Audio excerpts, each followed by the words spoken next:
মানুষ বেঁচে থাকার জন্য টাকার পিছনে অনেক ঘোরাঘুরি করে, আর বেঁচে থাকতে মানুষ তিনটারই প্রয়োজন বেশি আমার মনে হয়।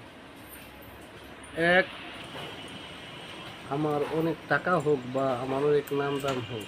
দুই, আমার অনেক ভালো ভালো ব্র্যান্ডের কাপড় চোপড়, জুতা, ঘড়ি এগুলো হোক।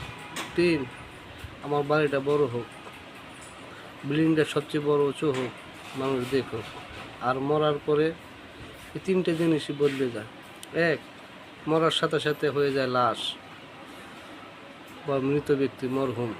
দুই, কাপড় চোপড় সব ব্র্যান্ডের বদলে হয়ে যায় সাদা কাপড়। আর তিন, বড় বড় উঁচু উঁচু বিল্ডিং সব কিছু থেকে হয়ে যায় মাটির একটি কবর। সুতরাং মানুষ অহংকার করার কিছু নাই, অহংকার করার কিছু নাই। মানুষ বলতে আমরা সব কিছু ছেড়ে চলে যেতে হবে।